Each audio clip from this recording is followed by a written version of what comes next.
उम्रा अब उम्रा नहीं रहा दोस्तों। उम्रा अब एक पिकनिक हो गई है। उम्रे की जगह अब एक पिकनिक पॉइंट बन गया है। दोस्तों, अगर उम्रा इतना ही ज़रूरी होता तो अल्लाह के नबी ने तो कई उम्रे किए होते।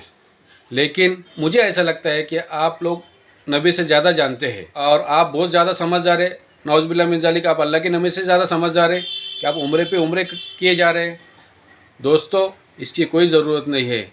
एक उम्रा कर लिए, अल्लाह ताला ने मौका दिया, एक हज कर लिए। अल्लाह के नबी सल्लल्लाहु अलैहि वसल्लम ने अपनी पूरी ज़िंदगी में एक उम्रा और एक हज किया है।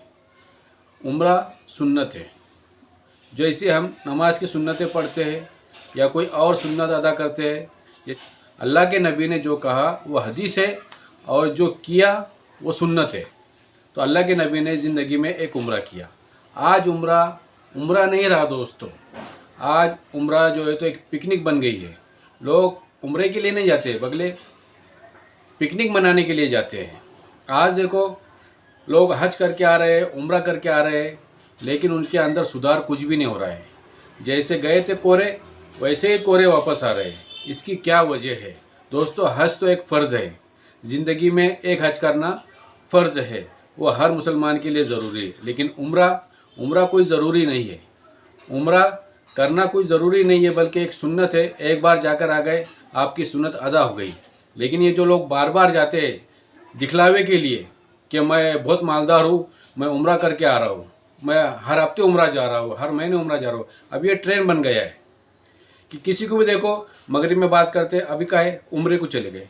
अरे आपके घर में देखो ना, आपके भाई बहन भतीजा भांजा पड़ोसी इतने बेचारे मजबूर है, इतने परेशान हैं, उनके खाने को नहीं है, कोई दवा खाने में, किसकी स्कूल की फ़ीस भरने के लिए नहीं है, लेकिन उनका पड़ोसी हर महीना उम्रा जा रहा है। दोस्तों, ऐसा उम्रा कुछ काम का नहीं है। ये उम्रा आपके किसी काम का नहीं है। अगर आप अच्छा ये बताओ कि उम्रा जाते क्यों है? उम्रा इसलिए जाते हैं ना कि सवाब मिले आपको। सवाब के लिए जाते हैं ना, अल्लाह को राज़ी करने के लिए जाते हैं ना। तो मेरे दोस्तों, उससे ज़्यादा सवाब, कई गुना ज़्यादा सवाब, उम्रे से हज़ारों पर सवाब आपको जो है तो आपके शहर में मिलेगा, आपके पड़ोसी की मदद करने पे मिलेगा, आपके भाई बहनों की मदद करने के ऊपर मिलेगा।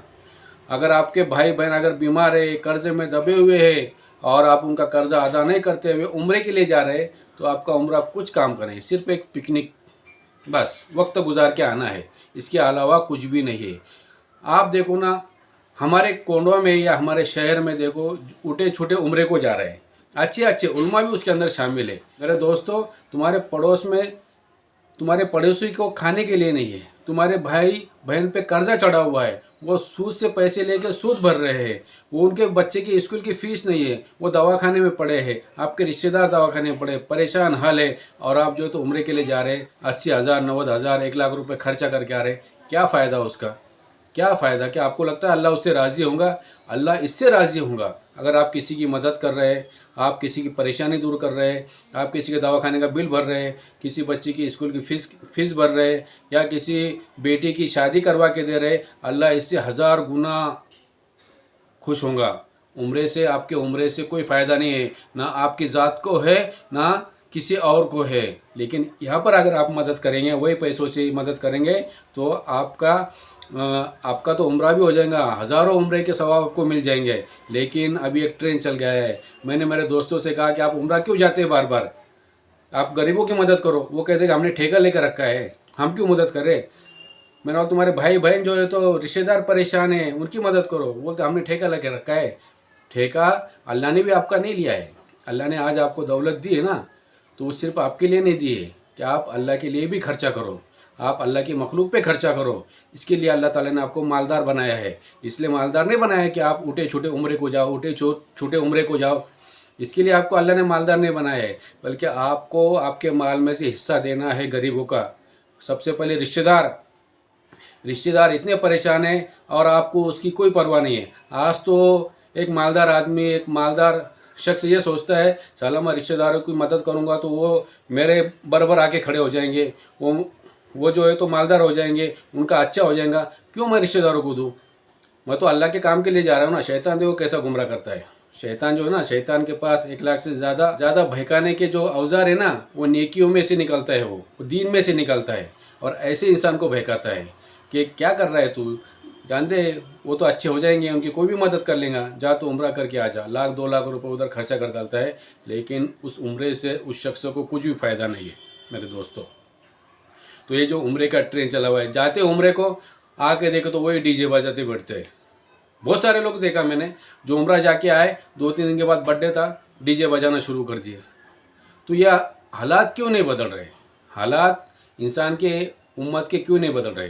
तो हमने जो है ना, जो करने वाले काम है, जो सही में करने वाले काम है, उसको छोड़ दिया है, और जो नहीं करने वाले काम है उसके पीछे पड़ गए हैं।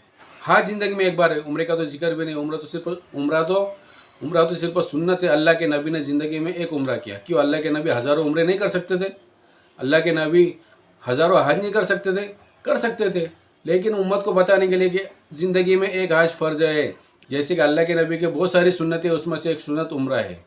तो मेरे दोस्तों, अभी भी ये वक्त है कि हमारे रिश्तेदारों को देखो, अपने भाई बहनों को देखो, भतीजों को देखो, भांजों को देखो, खालाओं को देखो, बेचारे परेशान हैं, दुनिया के परेशान हैं।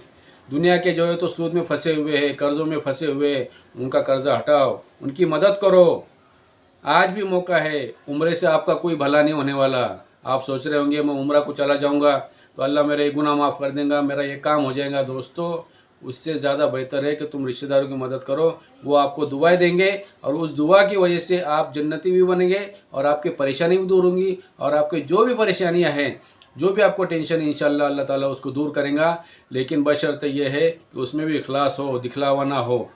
आज उम्रे के जो जा रहे हैं ना, सिर्फ अरे वो आदमी यहाँ बार बार उम्र जाता है, कितना अल्लाह ने उसको नवाजा है। लोग उसको जो है तो हाजी नमाजी कहे और बहुत बड़ा इंसान कहे, इसलिए आज हमारे लोग जो है ना परेशान हैं। उम्रे जाने का भी मकसद कोई बहुत इबादत नहीं होता है, सिर्फ घूम फिर के आ जाते हैं वापस। आप देखो ना, अगर सही में अगर उम्रा करे और सही में हज करे तो इंसान की ज़िंदगी बदल जाती है। लेकिन हज को जाने के बाद भी वही उसके अमाल, वही उसके जो है तो लोगों को लूटना, घसटना, लोगों को जो कि करना, बदअखलाकी करना, अपने रिश्तेदारों को जो है तो गरीब मोहताज समझना, उनको हिकारत से देखना, उनकी मदद नहीं करना। कहाँ से आपका जो है तो हज कबूल होगा मेरे दोस्तों? और उम्रा करके आ गए, बस हो गया ज़िंदगी में। बार बार उम्रा करके क्या करेंगे आप? अब वही उम्रे के पैसे जो है तो तुम गरीबों में लगाओ, रिश्तेदारों में लगाओ, उनका भला करो। लेकिन ऐसा नहीं है। आज इंसान की सोच बदल गई है। वो कहते हैं कि क्या करना पड़ा हमको उनके लिए कमा रहे क्या? दोस्तों, अल्लाह उन्हीं के लिए आपको दे रहा है। आपको जो अल्लाह ताला माल दे रहा है ना, उसमें उनका भी हिस्सा है। हदीसों में सुनते हैं, कुरान में है कि सदक़ात दो, ज़कात दो। सदका एक ऐसी चीज़ है कि वो पत्थर को भी तोड़ देता है। अगर आपके ऊपर कितनी भी बड़ी मुसीबत हो, लेकिन सदक़े से वो ख़त्म हो जाती है। सदका इतनी बड़ी चीज़ है। इसलिए दोस्तों, अपने रिश्तेदारों का ख्याल रखो, गरीबों का ख्याल रखो, ना कि उम्रे करते फिरो। उम्रे से आपको कोई फ़ायदा नहीं है।